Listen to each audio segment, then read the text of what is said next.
దేవునికి మహిమ కలుగునుగాక. ఈరోజు దేవుని వాక్యం మత్తయి 7:13.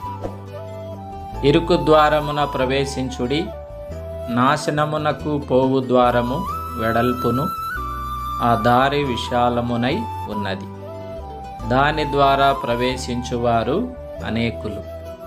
ప్రభువైన యేసుక్రీస్తు 2 మార్గాల గురించి సెలవిచ్చాడు. ఒకటి ఇరుకు మార్గము, 2 విశాలమైన మార్గము. ఇరుకు మార్గములో వెళ్ళేవారు నిత్య జీవమును స్వతంత్రించుకొందురు. వారు రక్షణ కలిగి పశ్చాత్తాపము చెంది దేవుని వాక్యము చేత రోజు సరి చేసుకుని బ్రతుకులను మార్చుకునివారు, నమ్మకంగా జీవించువారు. వెడల్పు మార్గంలో నడుచువారు అవిశ్వాసులు, అపనమ్మకులు, భక్తిహీనులు.